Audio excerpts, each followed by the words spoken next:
사도신경으로 우리의 신앙을 고백하겠습니다.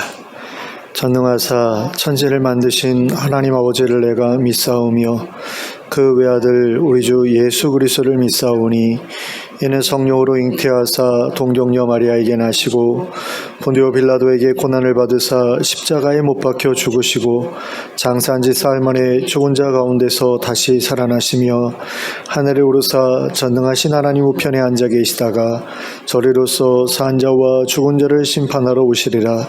성령을 믿사오며 거룩한 공회와 성도가 서로 교통하는 것과 죄를 사하여 주시는 것과 몸이 다시 사는 것과 영원히 사는 것을 믿사옵나이다. 아멘. 찬송가 33장을 함께 찬송하시겠습니다. 찬송가 33장입니다.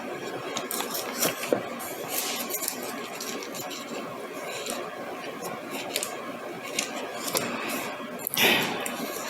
33장 함께 찬송하겠습니다.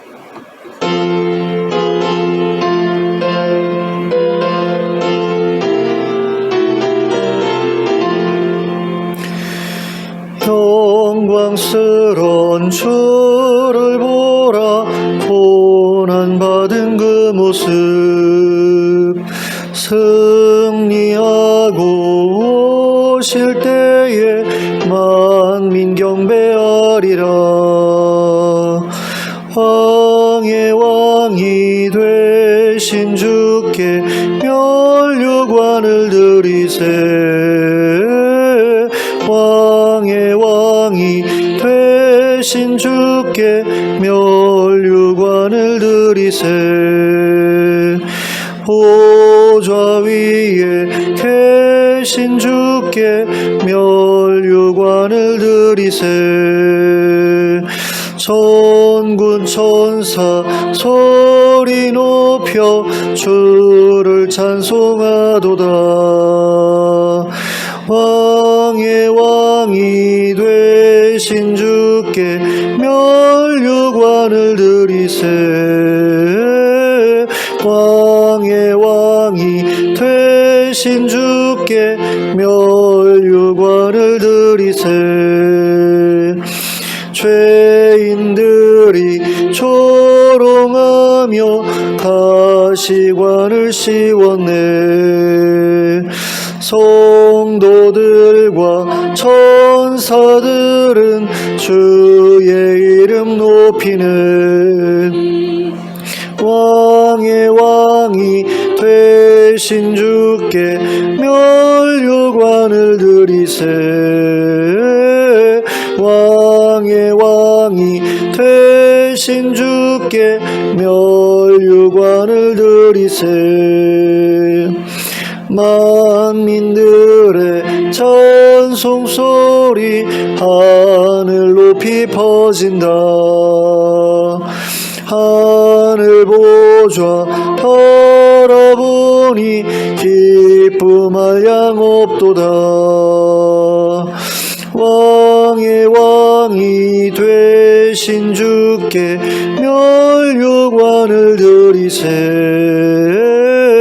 왕의 왕이 되신 주께 면류관을 드리세. 아멘.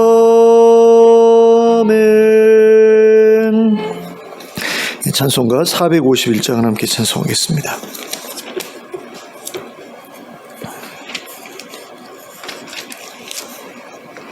찬송가 451장입니다. 함께 찬송하겠습니다.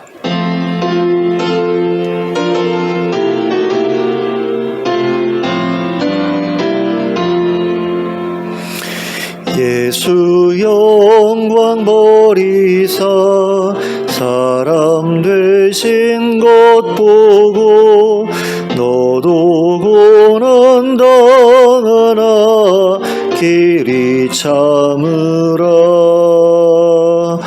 예수 친히 십자가 지고 가신 것 보고 너도 주의 십자가 지고 따르라.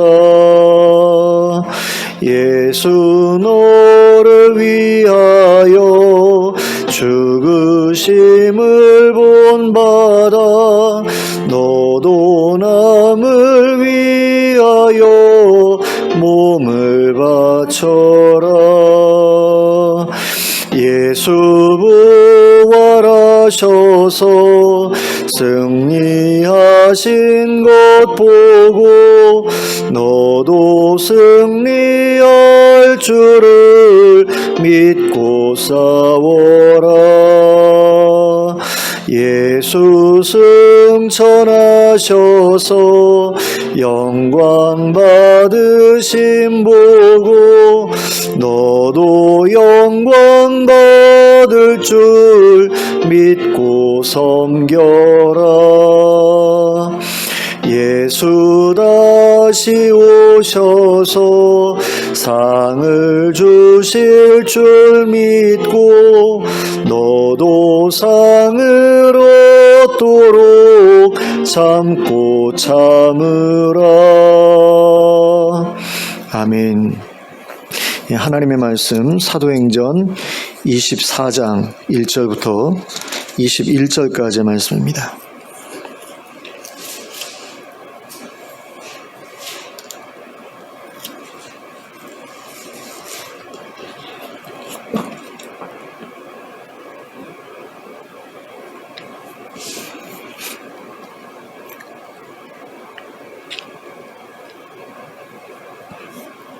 함께 합독하겠습니다. 시작.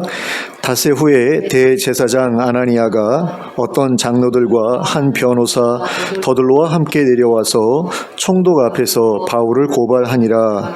바울을 부르매 더들로가 고발하여 이르되 벨릭스 각하여 우리가 당신을 힘입어 태평을 누리고 또 이 민족이 당신의 선견으로 말미암아 여러 가지로 개선된 것을 우리가 어느 모양으로나 어느 곳에서나 크게 감사하나이다.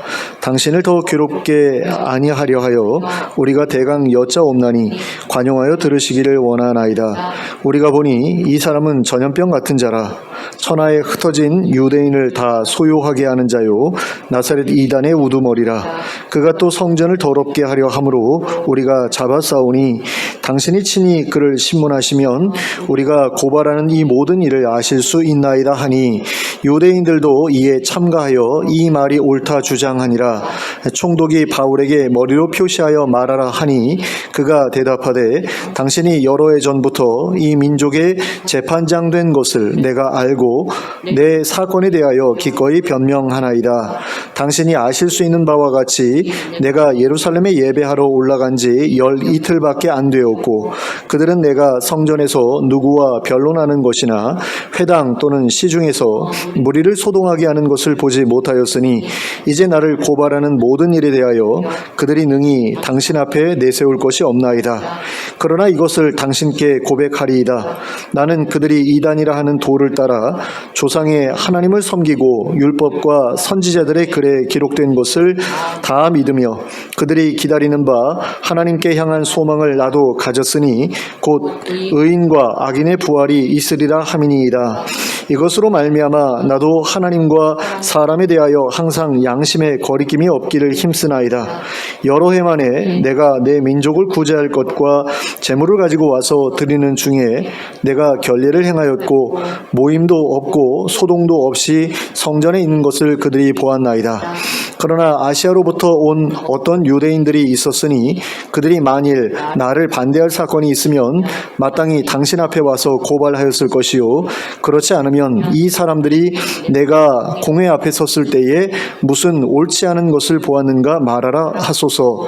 오직 내가 그들 가운데 서서 외치기를 내가 죽은 자의 부활에 대하여 오늘 너희 앞에 신문을 받는다고 한 이 한 소리만 있을 따름이니이다 하니 23절까지 읽겠습니다. 벨릭스가 이 도에 관한 것을 더 자세히 아는 고로 연기하여 이르되 천부장 루시아가 내려오거든 너희 이를 처결하리라 하고 백부장에게 명하여 바울을 지키되 자유를 주고 그의 친구들이 그를 돌보아 주는 것을 금하지 말라 하니라.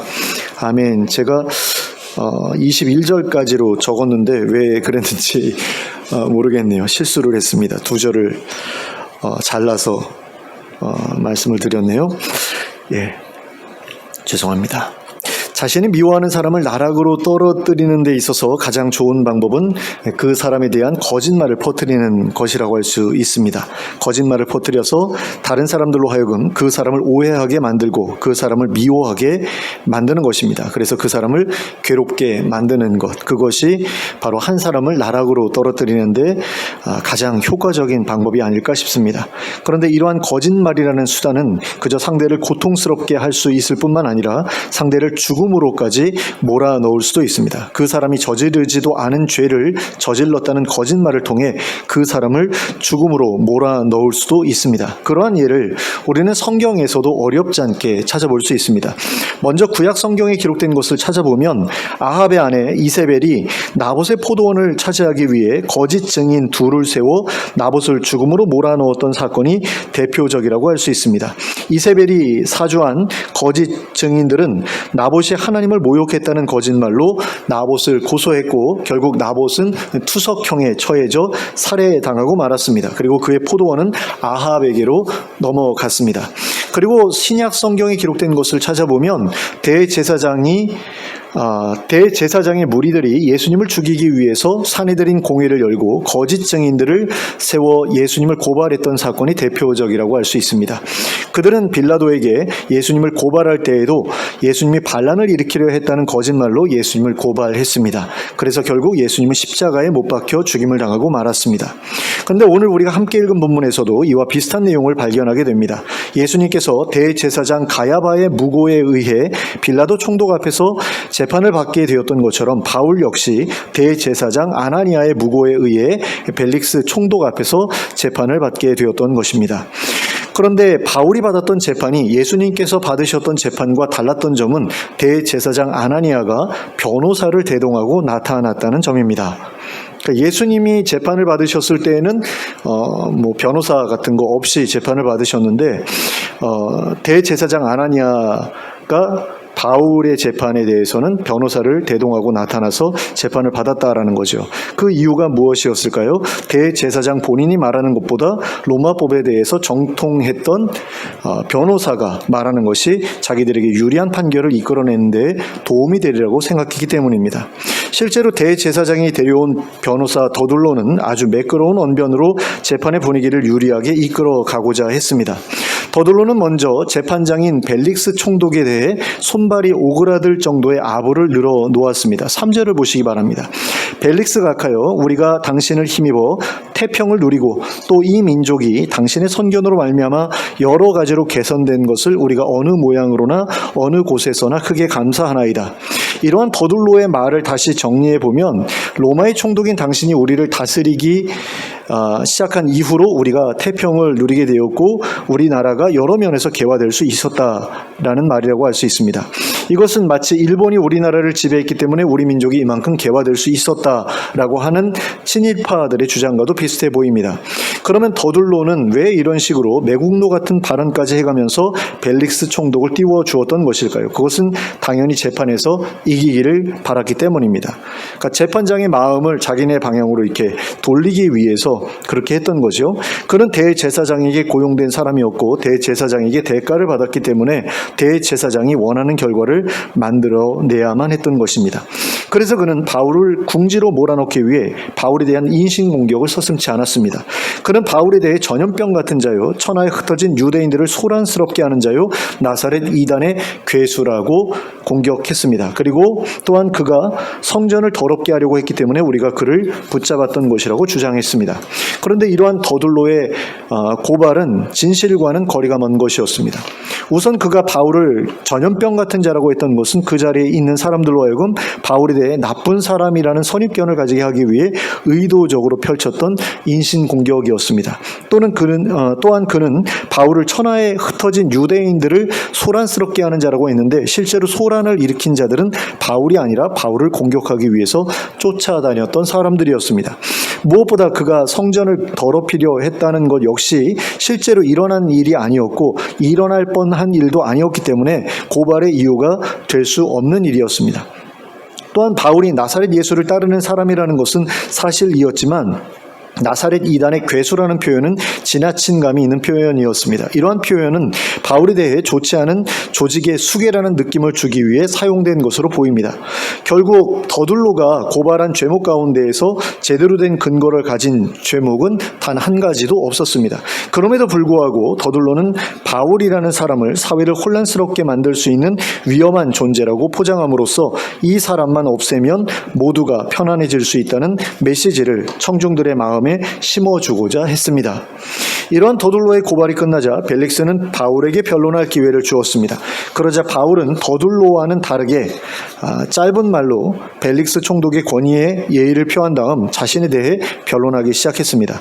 바울은 먼저 자신이 예루살렘에 예배하러 올라간 지 12일밖에 안 되었고 그 기간은 무슨 일을 벌일 만큼 긴 시간이 아니었음을 언급했습니다. 그리고 자신을 고발하는 저 사람들은 자신이 성전에서 누구와 변론하는 것을 본 적도 없고 회당이나 시중에서 무리를 소동하게 하는 것을 본 적도 없다고 주장했습니다. 자신이 그런 일을 한 적이 없었기 때문이죠. 근데 그걸 봤다고 하는 것은 이건 거짓말이다라는 겁니다. 따라서 그들에게는 어떤 증거나 증인도 내세울 수 없을 것이라고 주장했습니다. 그러나 동시에 바울은 자신이 예수님을 따르는 사람이라는 사실을 분명하게 인정했습니다. 그리고 그들이 자신을 이단이라고 부르고 있다는 사실에 대해서도 동일하게 인정했습니다. 그러나 바울은 자신이 믿고 있는 바가 전혀 틀리지 않았고 따라서 그것을 믿는 것을 부끄러워하지 않는다는 사실도 분명하게 언급했습니다. 바울은 자신도 조상들이 섬기던 그 하나님을 섬기고 있으며 율법과 선지자들의 글에 기록된 것을 다 믿고 있다고 주장했습니다. 또한 그는 유대인들이 기다리는 하나님께 향한 소망을 나도 가지고 있다고 주장했습니다. 또한 그 소망은 의인과 악인의 부활이 있으리라는 소망이라고 하였습니다. 그래서 자신은 하나님과 사람에 대해 항상 양심의 거리낌이 없기를 힘써왔다고 하였습니다. 근데 바울의 이 말에는 약간 이상한 부분이 있습니다. 뭐가 이상하느냐? 바울이 지금 자기 조상들과 같은 그런 믿음을 가지고 있다고 이야기를 하거든요. 근데 그 믿음의 소망이 무엇이냐? 부활이다라는 거죠. 근데 지금 바울을 고소하고 있는 이 사람들은 부활을 믿는 사람들입니까? 안 믿는 사람들입니까? 안 믿는 사람들이잖아요. 그런데 바울이 15절에서 뭐라고 이야기하냐면 그들과 같은 소망을 가지고 있다고 이야기를 해요. 그럼 이 그들은 누구냐라고 했을 때 이 그들은 부활에 대한 소망이 없는 사람들이 아니라 부활에 대한 소망이 있는 사람들이죠. 그렇기 때문에 이 사람들은 바울을 고소했던 대제사장의 무리가 아니라 바로 14절에 기록되어 있는 유대인들의 조상들을 가리킨다라고 할 수 있는 거죠. 그러니까 그들과 동일한 소망을 내가 가졌다라고 했을 때 그들은 니들이 아니다라는 거예요. 우리 조상들이다라는 거죠. 근데 우리 조상들과 니들의 소망은 서로 다르다라는 이야기를 지금 하고 있는 겁니다. 그러니까 이단은 내가 아니라 니들이 이단이야라는 말을 어떻게 보면 약간 교묘하게 이렇게 이야기하고 있는 그런 모습으로 보입니다. 근데 바울이 지금 자신을 변호하는 가운데 자신의 믿음에 대해서 지금 이야기하고 있잖아요. 자신의 소망에 대해서 이야기하고 있지 않습니까? 그 이유가 무엇일까요? 그것은 21절에서 말하고 있는 것처럼 그가 사내들인 공회에 나갔을 때 자신이 부활에 대한 믿음 때문에 신문을 받고 있다고 소리친 일로 인해 소동이 일어난 적이 있었기 때문입니다. 그러니까 부활 문제 때문에 이렇게 소동이 일어났었잖아요. 근데 그 부활에 대한 그런 소망 때문에 내가 다시 여기 또 서 있게 되었던 것이다 라는 것을 지금 이야기하고 있는 거죠. 그 다음으로 바울은 자신이 그저 자기 민족을 구제할 연보와 제물을 가지고 와서 성전에서 제사를 드리며 결례를 행했을 뿐이고 모임도 없고 소동도 없는 가운데 성전에 있었을 뿐이라고 하면서 오직 공회에서 벌어진 소동만이 있었을 뿐인데 그것도 내가 무슨 큰 죄를 지어서 벌어진 일이 아니라 그저 부활에 대한 견해 차이 때문에 벌어진 일이었다라고 이야기했습니다. 그러므로 자신은 예루살렘에서 벌어진 모든 소동에 대한 책임이 없다라는 겁니다. 그러므로 저들로부터 고발을 당해야 할 이유도 또 돌에 맞아야 할 이유도 없다라는 거죠. 그리고 이러한 바울의 변론은 매우 적절했던 것으로 보입니다. 따라서 벨릭스가 공정한 입장에 있었다고 한다면 그 자리에서 바울을 무죄라고 판결해 주었어야 맞습니다. 하지만 벨릭스는 그렇게 하지 않았습니다. 그는 이 재판의 판결을 뒤로 미루었습니다. 그리고 천부장 루시아가 내려오면 그때에 판결을 내리겠다고 했습니다. 그런데 22절은 그 이유에 대해 벨릭스가 이 도에 관한 것을 더 자세히 알기 때문이라고 말하고 있습니다. 그러면 이 말의 의미는 무엇일까요? 그것은 벨릭스가 이 도가 유대교로부터 배척을 당하고 있다는 것을 알고 있었기 때문에 유대인들의 호감을 얻기 위해서는 바울의 편을 들지 말아야 한다는 사실도 알고 있었다는 뜻입니다. 그러니까 바울이 유대교 입장에서 그 소수에 속하는, 그리고 이단이라고까지 말하는 그런 부류에 속한 사람이기 때문에 이 바울의 편을 드는 것보다 유대인들의 편, 이 대제사장의 편을 드는 것이 더 자기에게 유리하다. 자기가 유대인들을 통치하는 데 있어서, 다스리는 데 있어서 더 유리하다라는 것을 알았기 때문에 이런 식으로 이야기했다라는 거죠. 그러니까 바울이 무죄라는 사실을 알았음에도 불구하고 곧바로 판결을 내리지 않고 그를 구금해 둔 이유가 바로 그것 때문이었다라는 겁니다. 근데 그 구금의 기간이 얼마나 지속되죠? 2년이나 지속되었던 것을 볼 수 있습니다. 그리고 그는 총독의 자리에서 물러날 때가 되었을 때에도 바울에 대한 판결을 후임 총독에게 미룬 채 그냥 물러났습니다. 그러니까 풀어줄 수도 있는데 안 풀어주고 그냥 자기는 퇴임한 거예요. 이러한 모습만 보아도 벨릭스에게 바울을 풀어줄 마음이 없었다는 사실을 분명하게 알 수 있게 됩니다. 그래서 바울은 무려 2년 동안이나 구금된 상태에서 지내야 했습니다. 그래서 대제사장의 무리들은 벨릭스의 호의를 힘입어 자기들이 정말로 원했던 결과까지는 아니었지만 바울의 발을 2년 동안이나 묶어두는 그런 성과를 거둘 수 있었습니다. 원래는 죽이고 싶어 했는데 죽이지는 못했죠. 하지만 2년 동안 묶어놨잖아요. 그래서 2년 동안 전도도 못하고 어디 돌아다니지도 못하고 선교로 나가지도 못하고 이렇게 된 거니까 어떤 면에서는 대제사장의 무리들이 어느 정도의 성과를 거뒀다라고 할 수 있는 거죠. 그러면 바울은 과연 이 재판의 결과가 이렇게 될 줄을 알고 있었을까요? 그렇지는 않았을 것입니다. 왜냐하면 바울은 사내들인 공회에서 신문을 받은 그날 밤에 예수님으로부터 예언의 말씀을 들었기 때문입니다. 사도행전 23장 11절에 그 말씀이 기록되어 있습니다. 그날 밤에 주께서 바울 곁에 서서 이르시되 담대하라, 내가 예루살렘에서 나의 일을 증언한 것 같이 로마에서도 증언하여야 하리라 하시니라. 바울은 자신이 로마에서 부활의 복음을 전하게 되리라는 사실을 알고 있었습니다. 그러므로 바울은 이 재판에서 자신이 무죄 선고를 받고 풀려날 것이라고 기대하고 있었을 겁니다. 당연하지 않겠습니까? 재판에서 지면 자기가 죽을 수도 있는데 당연히 이겨야지 로마에까지 가서 복음 전할 수 있지 않겠는가? 그렇게 생각할 수밖에 없었던 거죠. 그래서 그는 재판에 임했을 때 조금도 두려워하지 않았습니다. 떨지도 않았습니다. 그래서 그는 차분하게 자신에 대한 거짓말들을 하나하나 반박해 나갈 수 있었습니다. 그런데 만일 예수님의 예언이 없었다고 한다면, 바울에게 미리 예수님의 예언이 전해지지 않았다고 한다면 재판에 임하는 바울의 태도는 달라졌을까요? 그렇지 않았을 것입니다. 그 근거가 본문 14절부터 16절까지 기록된 그의 신앙 고백 가운데 나타나 있습니다.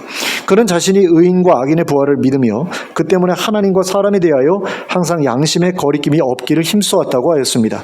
그것이 바울이 모든 사람들 앞에서 그렇게 당당할 수 있었던 이유였습니다. 바울은 지금까지 양심의 거리낌이 없이 살아왔기 때문에 자신이 반드시 재판에 이길 것이라고 생각했습니다. 그러니까 정의는 살아있다 이런 식으로 생각했던 것 같습니다. 그리고 바울은 자신이 혹시 재판에서 이기지 못하게 되더라도 아무런 상관이 없다고 생각했을 것입니다. 왜냐하면 자기가 로마인이었기 때문이죠.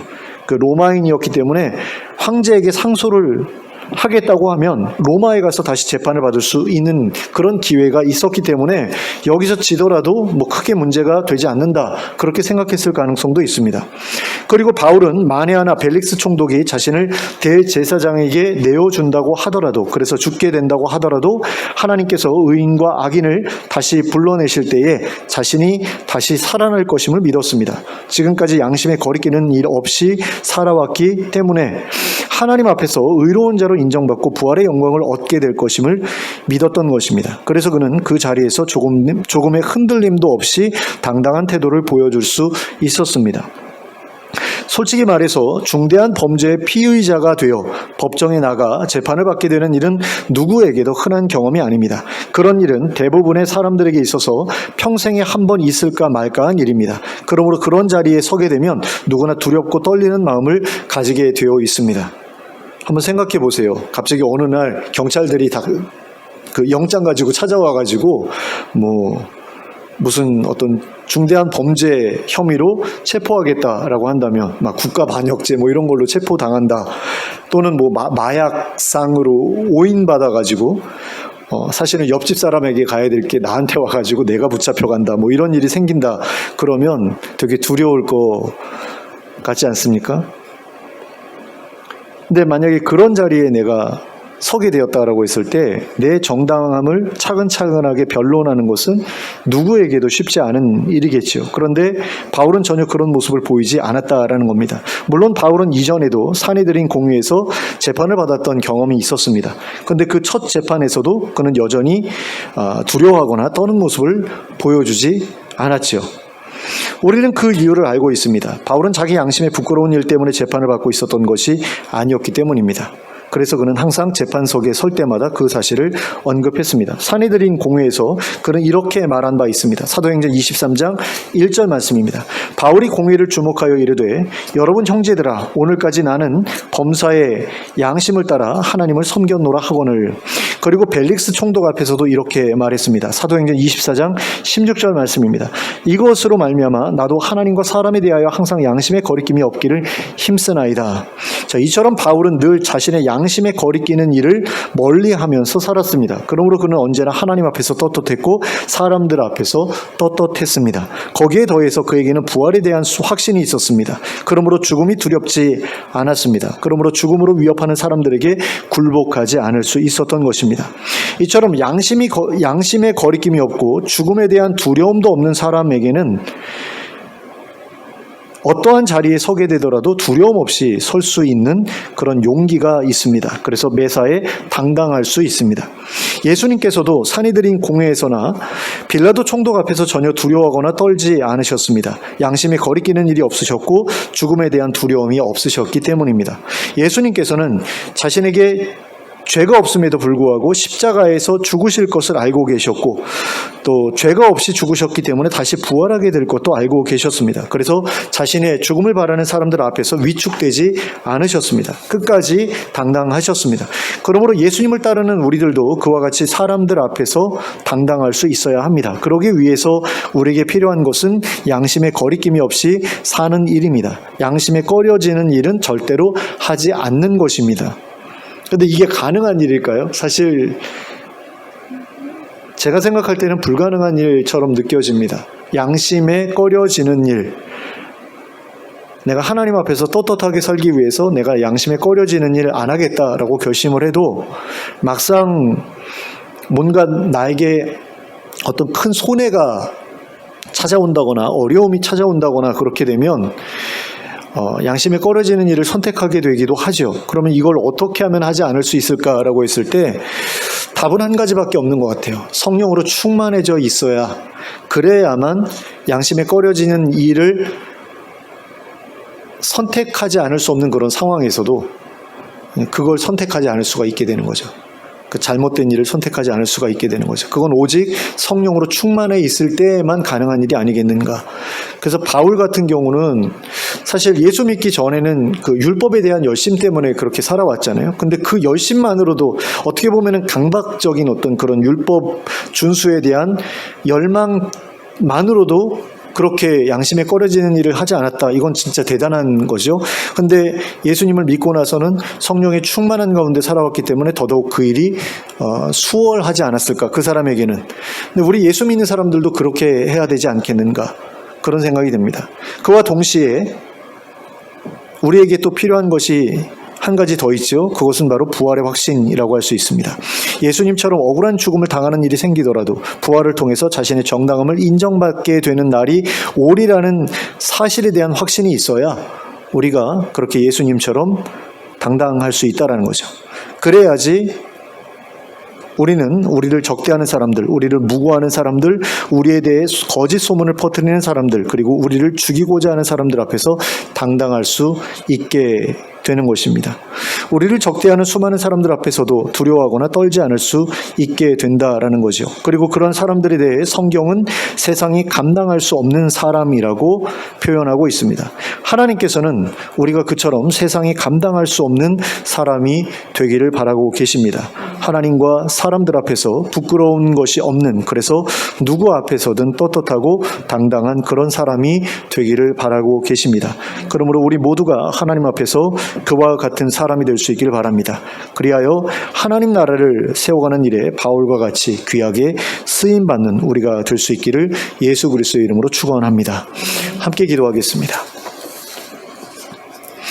사랑의 하나님 아버지, 바울이 자기를 무고하는 사람들 앞에서도 두려워하지 않았고 또 떨지 않았던 것을 보면서 어떻게 해야 그렇게 살 수 있을까라는 생각을 하지 않을 수가 없었습니다. 하나님, 예수님께서도 그런 모습을 우리에게 보여주셨는데 바울도 똑같이 그런 모습을 보여주었던 것을 보면서 우리도 그와 같은 삶을 살아야 마땅하겠구나라는 생각을 하지 않을 수가 없습니다. 우리가 그런 마음을 갖게 되었을 때에 정말 어떻게 살아야 될지 고민해 보게 되었을 때 두 가지 결론을 본문에서 우리가 발견할 수 있었습니다. 하나님 앞에서 또 사람들 앞에서 양심에 거리끼는 일이 없이 살아야만 하고 또 부활에 대한 확신이 있어야만 한다라는 사실을 우리가 깨달았는데 이것이 우리의 힘만으로는 불가능한 것임을 우리가 또 말씀드리지 않을 수가 없습니다. 하나님, 그런 가운데 하나님의 도우심이 이 일에 있어서 꼭 필요하다는 사실을 저희가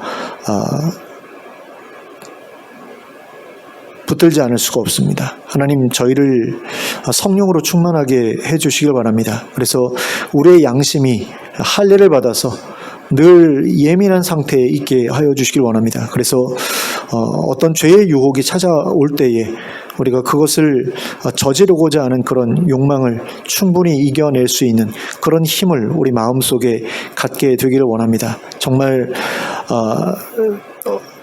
어떤 유혹이라 하더라도 우리가 흔들림 없이 거절할 수 있는 그런 마음을 늘 품고 살아갈 수 있기를 간절히 원합니다. 그러기 위해서 성령으로 충만한 그런 가운데 우리가 계속해서 머물러 있어야 될 줄을 믿습니다. 하나님, 도와주시옵소서. 저에게 성령을 보내주셔서 저희의 마음이 무엇이 옳고 무엇이 그런지를 분별할 수 있도록 허락해 주시고, 또 우리가 죄를 저질렀을 때에 겪게 될 어떤 좋지 못한 그런 결과들에 대해서도 분명하게 예측할 수 있게 해주시고 그것에 대해서 외면하지 않을 수 있게 해주시길 원합니다. 그리고 또한 우리에게 부활의 소망을 확신할 수 있게 해주시길 원합니다.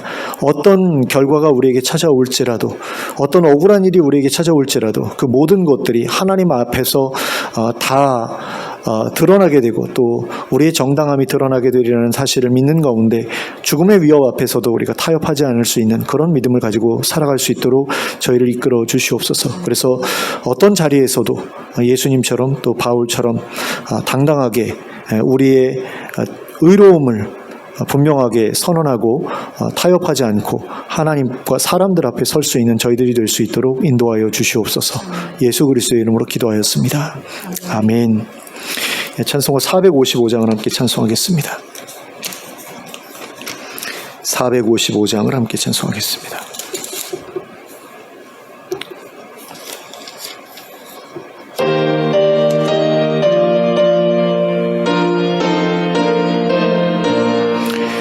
주님의 마음을 본받는 자, 그 마음의 평강이 찾아오면 험악한 세상을 이기리니 하늘로부터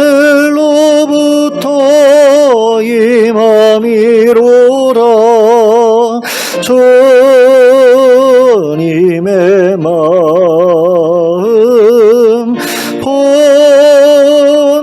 본받아 살면서 그 거룩하심 나도 이루리. 주 모습 내 눈에 안 보이며 음성 내 귀에 안 들려도 내 영혼 날마다 주를 만나 신령한 말씀 내